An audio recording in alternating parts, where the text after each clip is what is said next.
Bonsoir à tous et merci d'être avec nous sur Calédonia et je vous souhaite la bienvenue dans la bande en ce premier jour de la semaine. Nous sommes lundi et comme chaque lundi, on va parler sport. Ce soir, dans votre émission, pour m'accompagner, pour m'épauler dans cette émission, Michel, bienvenue dans la bande. Bonsoir Mich. Bonsoir Jimmy. Ça va, passer un bon week-end? Oui, ça va. En tout cas, merci d'être là pour une émission consacrée à la journée de Super League, la 18e. Sans plus tarder, voici le sommaire de ce qui vous attend ce soir dans votre émission. Jingle.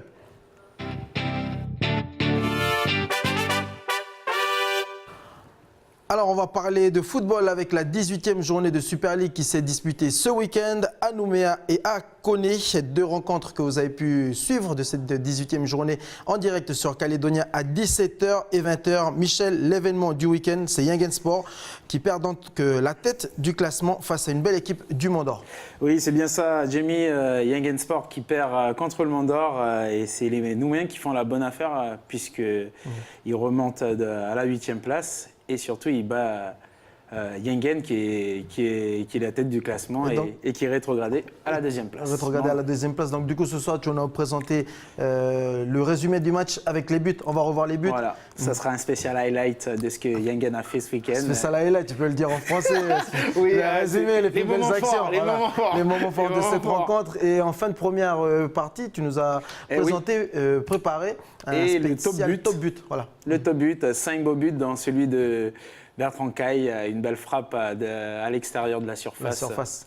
Moi, je préfère celui de Miguel Kayara, mais j'espère que tu l'as suivi. Ok, on verra ça au cours de cette émission. Je vous propose que l'on accueille sans plus tarder notre invité ce soir de Bienvenue dans la bande. Gilles Nayêtre, c'est l'invité de Bienvenue dans la bande ce soir. Il est conseiller de Jean-Pierre Djaoué. Venez, monsieur Nayêtre.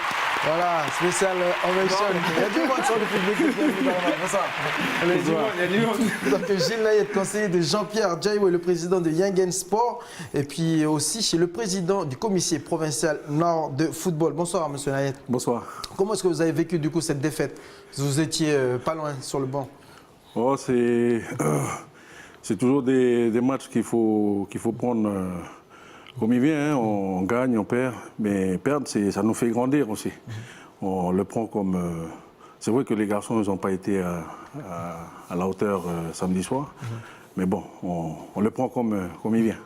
Alors toujours au sommaire de cette émission, on va parler aussi de la performance d'un Kagou à l'étranger. Titouan Pouillot, bronze à Budapest aux mondiaux de Stadium Paddle dans la rubrique Cénet. Nous reviendrons sur la course du Calédonien. Elle a eu lieu au Danemark. Voilà en ce qui concerne l'émission avec le sommaire de votre émission ce soir. Mais d'abord, j'aimerais présenter nos sincères condoléances à Bertrand Caille, l'attaquant de Yingen Sport, l'attaquant qui a perdu samedi soir son frère, décédé dans l'un des 4 accidents mortels qui a endeuillé le pays. Bertrand Caille qui a perdu son petit frère samedi soir, mais qui était également licencié de Yingen Sport. Voilà, et je propose que l'on passe tout de suite à la rubrique C'est comment, jingle.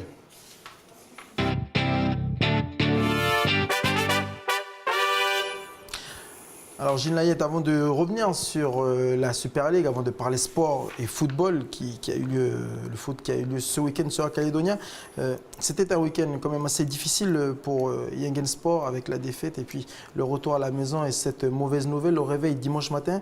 Vous arrivez tout juste de Yingen.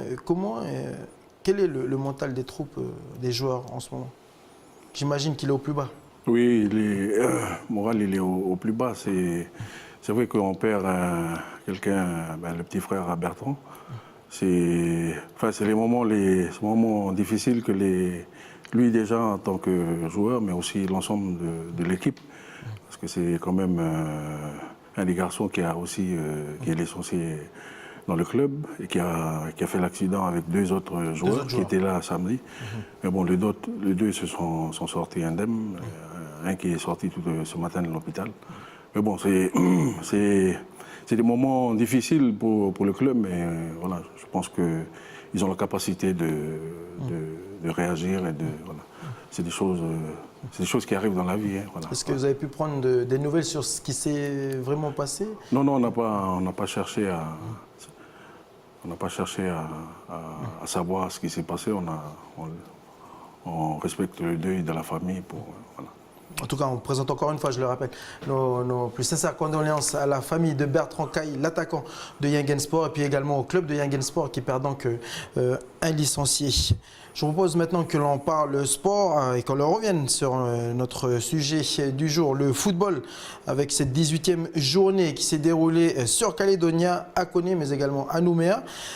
Michel, il y avait 2 matchs à suivre. Le premier s'est déroulé à 17h entre Yingen Sport et l'AS Mandor.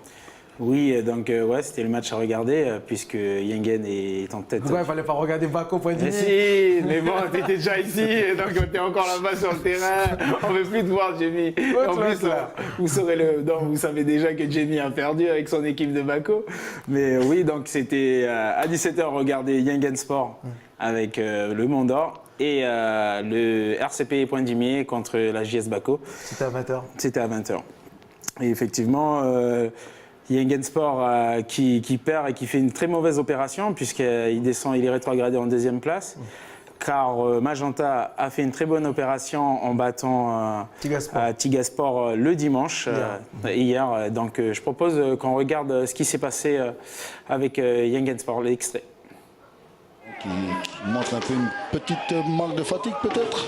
Voilà, mais en tout cas rien n'est fait. Il va falloir très vite se remettre dans le bon sens de marche du côté des hommes de Félix Tagawa. On revoit les actions et ce premier but signé Bertrand Caille sur magnifique action initiée par le gardien Rocky Nikane. Ça faisait à la demi-heure de jeu 1-0 pour les nordistes. Monsieur Bertrand Caille qui signait là son 11e but de la saison. Et puis le tournant certainement quand même de cette rencontre, ce but dans le temps additionnel, cette égalisation de Johan Gerbet. Voilà. Avec beaucoup de sérénité, de calme devant le but. Je pense que Félix Tagawa doit être surtout énervé. Ce but encaissé juste avant la pause qui a fait mal forcément aux nordistes. Et puis une seconde période où les Mandoriens ont su bloquer vraiment le jeu d'Yengen. Et ce 2e but de la tête, contre-pied parfait, signé Raphaël Ouarémoin sur ce beau centre de Alberto Acapo. 2-1 pour l'AS Mandor. Oui, Gilles, tu penses quoi de la séquence au niveau défensif derrière quand ils prennent le premier but? C'est un peu une erreur défensive de placement. Oui, je pense que c'est une erreur d'inattention parce que voilà, ils n'ont pas vu qu'il y avait l'autre joueur qui était bien démarqué et puis que ça a permis de d'égaliser à la fin de la première période. Est-ce que Yingen Sport a encore des chances de décrocher le titre, Gilles? Oui, rien n'est fait. Hein. On a encore un match en retard le 23 contre SNJ-Djérou. On a Magenta le 16. Ouais, c'est ça. C'est le classico calédonien, ça. Voilà. Et surtout la petite finale pour le titre, la course au titre. Voilà. Une victoire serait synonyme de prenez une sérieuse option sur le titre. Puisque après derrière vous avez votre match en retard. Tout à fait. Une victoire contre Magenta. Yingen Sport est engagé sur les 2 tableaux, coupe et championnat. Juste une petite question, je profite de votre présence ici pour parler un peu de la situation des clubs en province Nord. Combien ça coûte en termes de déplacement pour Yingen Sport de se déplacer à Koné, à Nouméa ou à Lifou ou à Marais? Ça coûte très très cher et je pense qu'on est le pays où le football il est. Vu le contexte géographique du pays. Surtout le nord et les îles, parce que les îles, ils prennent l'avion. Nous, le nord, il faut se déplacer. 3 heures de route jusqu'à Nouméa. Notre terrain, c'est ici sur Koné. Il faut se déplacer à Yingen, il faut venir jouer. Puis quand il faut aller sur Nouméa, on part déjà le vendredi. Et puis jouer le samedi. Pour aller aux îles, c'est encore pareil. Il faut partir le vendredi, dormir sur Nouméa, prendre l'avion, il faut aller jouer. Des fois, on dort là-bas sur place et puis des fois on fait un aller-retour, on revient. Juste pour donner un exemple en chiffré, pour jouer contre SNJ-Djérou sur Lifou, ça coûte combien le déplacement pour 16 joueurs? Ça coûte 500 à 600 000 balles. Parce qu'il faut, payer le déplacement, puis là-bas il faut payer l'organisation sur place, parce qu'il faut louer les véhicules, l'hébergement, le repas. Et vous recevez des aides ou ça, malgré que ce soit les restrictions budgétaires actuellement? Avec les restrictions budgétaires, c'est pas évident. Pas évident du tout. Du coup, on a la chance qu'on fait des bingos, puis aussi nos sponsors. C'est ça qui. Okay. Voilà. Mais c'est vrai que il faudra réfléchir À faciliter il faudra réfléchir vraiment à une vraie politique du football, parce que c'est ça qui tue les clubs aujourd'hui, c'est les déplacements. Il y a pas, Surtout les clubs du Nord. En surtout l'occurrence. voilà.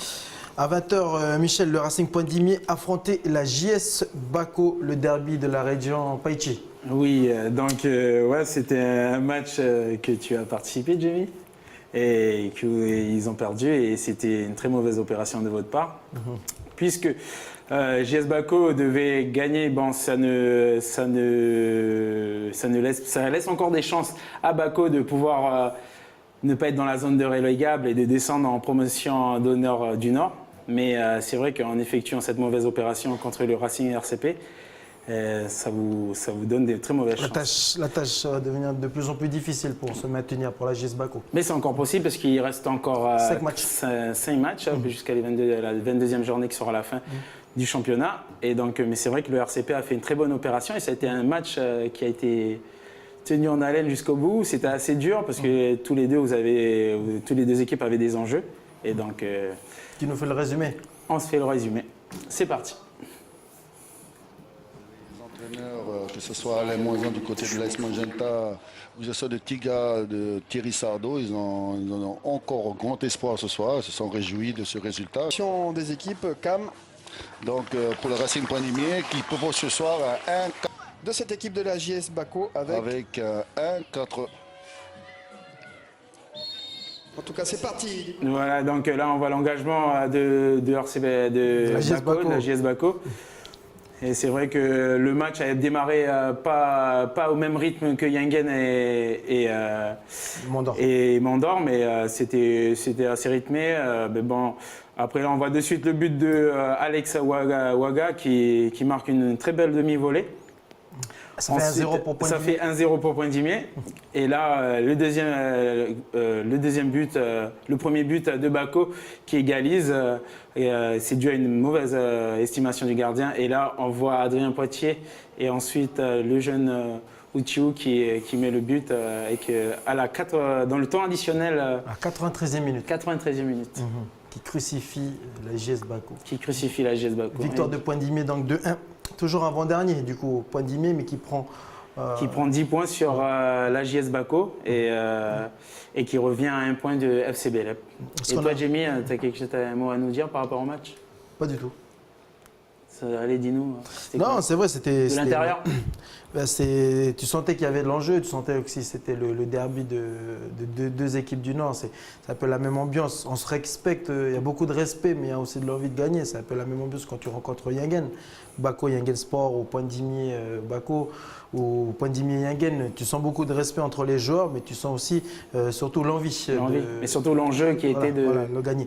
Là, sur cette rencontre-là, il fallait que Bako ou Point-Dimier, il fallait qu'on gagne. Parce que ces points-là, c'est synonyme de... ce sont des points très très importants pour la course au maintien en Super League. Là, Point-Dimier remporte cette rencontre. Donc du coup, c'est bénéfique pour eux. Ils peuvent espérer jouer les barrages ou... Ils peuvent continuer encore à espérer le maintien en Super League. Mais rien n'est perdu aussi pour Bako, puisqu'il reste encore 5 matchs derrière. Donc chaque match, comme disait le coach Jean-Marc Ounémois, chaque match sera une finale pour la JS Bako si elle veut toujours évoluer parmi l'élite la saison prochaine. On passe aux autres résultats des autres rencontres. Oui, les autres résultats. Donc, à noter aussi, il y avait Wedge et Pato qui ont les nuls. Donc, c'est 1 partout, ils ont fait. Ensuite, là aussi, AGJP, ils ont fait 3 partout. On va voir les résultats. On revoit les résultats. Et ensuite, voilà, comme on peut le voir, il y a Belep Mandor, Nidjéou qui fait une très bonne opération en battant Belep Mandor. 5-3. 5-3. Et le dimanche, il y a bien sûr eu Tiga Magenta, Magenta attendait beaucoup du match entre Yengen et l'AS Mandor, et qui ont fait une très bonne opération, puisqu'ils ont battu Tiga 3 buts à 1. Donc une victoire qui leur permet du coup de prendre la tête du du championnat. Ouais. Voilà, on va voir justement le championnat, le classement de ce championnat à l'issue de la 18e journée. Donc comme on le disait, l'AS Magenta prend la tête du classement suite à cette victoire, Michel, avec 59 points. Leur victoire hier contre Tigasport. Deuxième, Yangensport avec 57 points. Mais regardez le nombre de matchs joués, le nombre de journées. 18 pour Magenta et 17 pour Yangen. Ce qui signifie que Yangen a encore un match en retard qu'ils joueront le 23 contre SNEGU. Troisième Tigasport avec 53 points. Et puis avant-dernier, Point Dimi avec 32 points et Bako avec 21 points. Donc oui, ça va être très serré dans le haut du tableau et dans le bas du tableau. Donc les jours à venir, il faudra regarder les matchs puisque ça va être chaud. Ça va être des matchs où physiquement ils vont y aller les gars parce que il va y avoir beaucoup de duels et ça va courir à travers le terrain. Et j'espère qu'il y aura des buts aussi. On ne sait pas. Gilles, Diengen donc deuxième avec un match en retard. On reproche souvent à Yangensport de manquer de régularité. Y a-t-il des explications ou quelle est votre réponse par rapport à ces retours? J'ai pas de réponse à ça. Ça c'est le coach qui fait le. Mais bon, c'est vrai aussi que des fois, quand les garçons ils jouent contre une équipe qui est voilà, c'est. Quand une grande équipe contre Tiga. Il n'est pas à même niveau, ben, ils rentrent dans le jeu de l'équipe. Et quand ils tombent sur des équipes contre Magenta ou Lossi ou Tiga, voilà, les mecs ils jouent. Ils sortent des gros matchs. Ils sortent les gros matchs. Mais bon, je crois que toutes les équipes ils font un peu pareil. Hein, voilà, ils ont tous les mêmes. L'endurance, c'est le secret pour faire un bon championnat. Ah non, c'est dur. Ouais. Et justement, je propose que l'on passe au top but avec les 5 buts choisis par Michel. Et donc dedans, il y a 3 buts de Yangensport. Oui, mais là, sur le coup, voilà, c'est. Et puis surtout, le but à Bertrand, il est.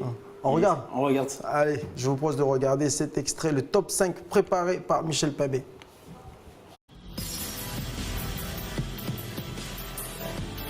Certainement calme de cette rencontre, ce but dans le temps additionnel, cette égalisation de Johan Gerbi.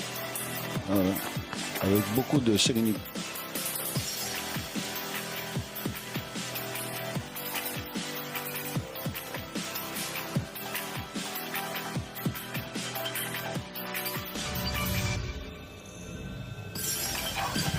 Ça a fait une petite manque de fatigue peut-être. Voilà, mais en tout cas rien n'est fait. Il va falloir très vite se remettre dans le bon sens de marche du côté des hommes de Félix Tagawa. On revoit les actions et ce premier but signé Bertrand Caille sur magnifique action.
Un magnifique missile de Joseph Attalé. Il y a des beaux buts sur Calédonia. Et d'ailleurs, on se régale tous les week-ends. Samedi prochain, il n'y aura pas de Super League. Le championnat laissera sa place au quart de finale de la Coupe de Calédonie. La Coupe de Calédonie, on va en parler justement dans quelques instants avec toujours notre invité Gilles Naillet dans notre rubrique Sagère. Jingle.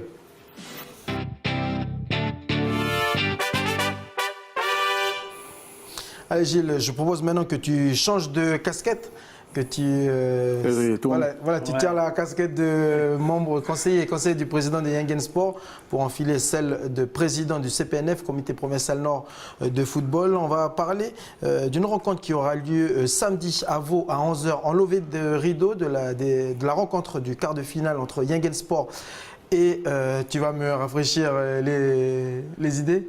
Yangensport contre AGJP. Voilà, AGJP. AGJP. Ok, c'est bien essayé, Géo dans l'oreillette. Non, c'est AGJP. C'est pas grave, Clémence. Donc, Yangen Sport AGJP qui aura lieu samedi à Vaud. À 14h. 14h. Et en levée de rideau, on aura une rencontre assez particulière. On va en parler justement avec toi, Gilles, puisque c'est vous qui l'organisez, le comité provincial nord de football. C'est une rencontre qui aura lieu entre les U17, notre sélection calédonienne des moins de 17 ans, qui vont s'envoler dans quelques semaines pour l'Inde, pour disputer la Coupe du Monde de la discipline. Ils vont jouer un match amical contre une sélection de l'équipe, une sélection du Nord. Avec Yengen, Pointe-Dimier et la JS Baco. Est-ce que tu peux nous parler un peu de ce projet, Gilles? Ok. Bon, ça date depuis le mois de juillet qu'on a des échanges avec la Fédération calédonienne de football parce que l'idée de la fédération, c'est que la sélection des U17 puisse aller dans les 3 provinces, le Sud, les îles et le Nord. Nous, on avait demandé déjà au mois de juillet, quand il y avait la trêve pour qu'il y ait une sélection Nord entre ces 3 équipes que tu as énoncé tout à l'heure, les 3 équipes qui sont en Super League, pour faire une sélection pour pouvoir jouer contre les U17. C'est une manière aussi pour le Nord de contribuer à... Voilà. Du coup, ça s'est pas réalisé. Et dernièrement, là, on a, avec la fédération, on s'est mis d'accord sur la date du 9 de ce samedi, pour que nos jeunes de moins de 17 ans puissent venir dans le Nord pour jouer contre une sélection Nord, d'où voilà, de RC Pointe-Dimier, de la JS Baco et quelques joueurs ceux de Yengen qui ne vont pas jouer les quarts de finale. Ceux qui seront disponibles, qui ne vont pas être sur la feuille de match, mais pourront participer avec la sélection Nord. Et le match se déroulera au stade de Vaud parce que le stade de Yoshida, il est fermé du 4 au 22. C'est pour ça qu'on a transféré les matchs du quart de finale sur Vaud. Le quart de finale aura lieu à 14h. Et à 11h, c'est le match de la sélection des U17 contre la sélection Nord. Et c'est pour ça que je profite de l'occasion pour faire un appel à tous ceux qui aiment le football, de venir soutenir ces jeunes, les U17, ce samedi 9 à 11h. Au stade de Vaud qui jouera contre la sélection Nord. Ils vont vivre une belle expérience là-bas. C'était une question ou... Non, je veux dire, ils vont vivre une belle expérience. Ouais. Ils vont vivre une super expérience. Et puis c'est notre occasion aussi d'aller les soutenir. Et c'est vrai qu'ils ont besoin de notre soutien, c'est les petits cagous là.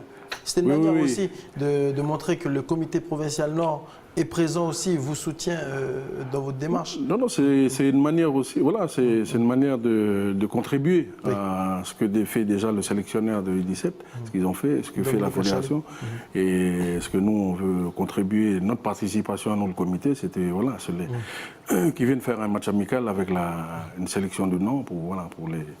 Et puis en même temps de les présenter et les encourager. C'est surtout ça, il faut qu'il y ait du monde ce samedi à 11h pour encourager ces jeunes, parce qu'ils partent quand même représenter le pays.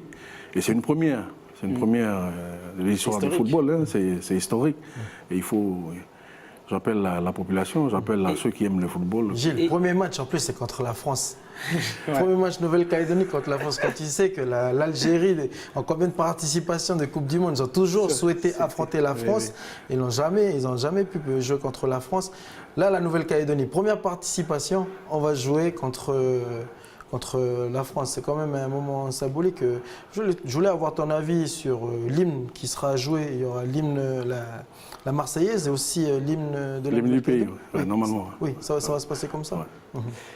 Et Gilles, est-ce qu'il y a des jeunes de Yengen qui font partie des U17? Non, on n'a pas de jeunes. Il n'y a que la JS Baco qui a un petit jeune. Le jeune Théo. Jeune Théo qui est dans la sélection. Mais pour nous, ce n'est pas un souci. On part du principe que c'est une équipe du pays. Alors il faut soutenir c'est tous ces jeunes qui vont jouer. Donc on rappelle le match, Gilles, c'est ce samedi au stade municipal de Vaud à 11 h, une rencontre qui opposera la sélection calédonienne des moins de 17 ans contre la sélection de Province Nord. Je le rappelle, comme vient de le dire Gilles, ce sera une sélection composée des joueurs du Racing Club de Pointe-Dimier, des joueurs de la GS Baco et quelques joueurs de Yingen Sport qui ne disputeront pas les quarts de finale de la Coupe Calédonie qui aura lieu juste après, à 14 h, juste après ce match amical de préparation pour nos jeunes 17 ans qui justement préparent la Coupe du Monde de la discipline, de la catégorie. Ça sera en Inde. Une dernière question un peu sur la situation du football ici en province Nord, Gilles. La situation du football, elle est très difficile, hein, difficile parce que on a des équipes en début d'année qui ont inscrit des équipes de jeunes et tout au long de cette période, il y en a qui ont arrêté parce que je parlais tout à l'heure des fautes de moyens. Les moyens, c'est ce qui est compliqué aujourd'hui, c'est les déplacements. C'est ça. C'est pour ça que je pense que nous on a un projet. D'ici la fin de l'année, c'est de faire une assise du football au niveau de la province Nord pour qu'on puisse bien regarder toutes ces difficultés, toutes ces problématiques qui sont liées au déplacement. Parce que vous prenez un budget d'un club aujourd'hui, nous par exemple pour Yingen, en une année c'est 10 à 15 millions. Et tous ces budgets-là, c'est le poste déplacement qui coûte, qui pompe les clubs, tous les clubs aujourd'hui, ils sont... Voilà. La difficulté aujourd'hui, c'est on essaie aujourd'hui d'adapter, c'est ce qu'on a fait par les 4 districts par rapport aux 4 ETH, mais c'est compliqué parce que. Je pense que les assises vont pouvoir permettre de faire les assises, ils vont permettre de trouver des solutions et en même temps, par rapport à ces problématiques, essayer de trouver des solutions, parce qu'aujourd'hui, il faut que les clubs aujourd'hui et même nous les comités et tout ça. Les collectivités nous demandent de trouver d'autres sources de financement. Et c'est le plus difficile aujourd'hui, c'est d'aller chercher des partenaires pour justement trouver d'autres sources de financement pour essayer d'amener le football, tirer le football vers le haut. Mais le problème aujourd'hui, c'est que, avec cette situation, on jongle un peu. Voilà. Même pour vous, en tant que club qui fait qui a des titres, un palmarès, c'est dur de trouver des sponsors. Ah, c'est très dur. Nous, on a la chance qu'on a quand même des sociétés, nos sponsors qui nous aident. On a Dumez et Société SCB, et Nord Équipement et tout ça. Le groupe, ils essaient, ils contribuent à nous aider pour les déplacements, mais c'est pas suffisant. Il faut trouver, à mon sens, aujourd'hui, des vraies solutions pour que le football puisse durer. Parce qu'à l'allure où on va, les équipes, ils jouent. Et à un moment donné, il y a des équipes même qui sont en PH, ils ne veulent pas aller en Super League parce qu'ils ils voient déjà le coût. Le coût qu'il y a et que voilà, ils disent non, nous on joue en PH, on reste en première division, mais voilà, ils ne veulent pas. Ils jouent la forme. Voilà, ils jouent pour la forme parce que le souci aujourd'hui, c'est ça. Voilà. On marque une pause. On va parler basket dans la deuxième partie. À tout de suite.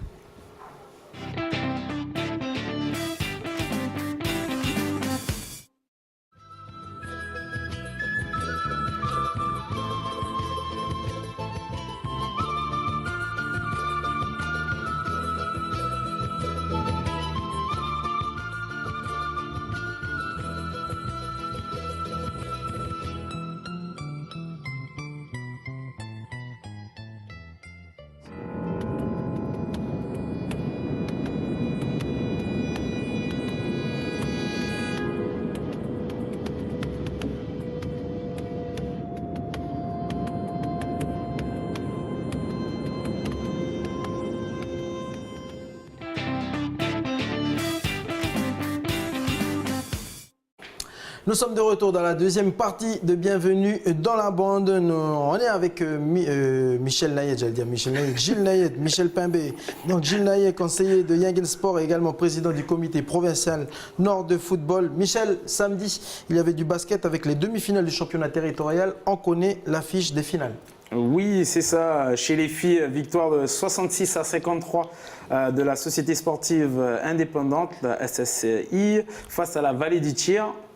Elles rencontreront la très bonne équipe de la S6e qui a gagné face à l'équipe du Nord, à la seule équipe du Nord qui s'est présentée lors des demi-finales, c'est Vaud, 88 à 42. Donc c'est une très bonne puisque c'est une très bonne affiche, pardon. C'est une très bonne affiche puisque ça fait depuis 15 ans que la société sportive indépendante, elle s'est pas présentée en finale du championnat territorial. Donc en plus avec une équipe de filles qui ça fait depuis 2 ans qu'ils jouent au basket. Donc mais bon, retour dans l'élite. Donc logiquement la S6e devrait remporter, mais comme on sait dans le sport, ça se déroule jamais comme ça. Ah oui, le scénario d'un match ne s'écrit jamais avant le match. Voilà, et chez les hommes, c'est la S6e champion en titre qui s'est qualifié face à Rivière-Salée, qui n'a pas démérité puisque c'est une jeune équipe où ils ont à peu près une moyenne d'âge de 22 ans. À peu près. Ah, très jeune. Très jeune. Donc, parce qu'ils sont quand même expérimentés, la S6e. Et ensuite, enfin, le match très serré, l'AS d'Imbert s'est imposé de 3 points, 75 à 72, avec la nouvelle équipe de la Vallée du Tir qui s'est recomposée cette année. Et donc, ça sera chez les filles la société indépendante face à l'AS 6e. Et chez les garçons aussi également, ça sera l'AS 6e face à Dimbéa. Et ça sera samedi à l'Arène du Sud. Pour les femmes, ça sera à 18h et à 19h30 pour les hommes. Voilà, si vous voulez aller regarder un peu de basket. Merci Michel. Autre actualité internationale, toujours. Non, autre actualité internationale. On va parler de Titouan Pouyo, donc le Calédonien qui s'est imposé ce week-end à Budapest, au Danemark. Il a décroché le bronze aux mondiaux de sa discipline fétiche, le stand-up paddle. On l'écoute. Je ne vais pas être médaille de bronze, mais ouais, c'était super dur aujourd'hui. Je pense qu'on accuse un peu le coup aussi de toutes les compètes qu'on fait. Bien parti, il y avait, en fin de compte ça bougeait un petit peu, donc c'est plutôt à mon avantage. Et au premier tour, j'ai fait tampon un peu avec le premier. À mon avis, je me suis un peu fatigué là sur ce premier tour. C'est pour ça qu'après j'ai décidé de me mettre à l'arrière du train là, pour récupérer un peu. Le Hongrois et Connor là, qui partent un peu. C'est vrai que j'étais pas bien placé à ce moment-là de la course pour pouvoir suivre. Mais c'est vrai que physiquement ça a été un peu dur dès le premier tour. Là, je savais que même quand on est à l'arrière du train, on est toujours collé au premier. Donc ça, je faisais gaffe à ce qui se passait devant, mais je savais que j'étais toujours au contact. Et puis après, voilà, au 4e tour, j'avais plus qu'à essayer de gratter un maximum de personnes. Malheureusement, les 2 premières places étaient déjà assez dures à aller chercher. Et j'arrive à décrocher la 3e place. C'est vrai que voilà, ça finit bien pour l'équipe là, pour la journée. Tout le monde a fait des très bons résultats. Tout le monde est dans le haut du tableau.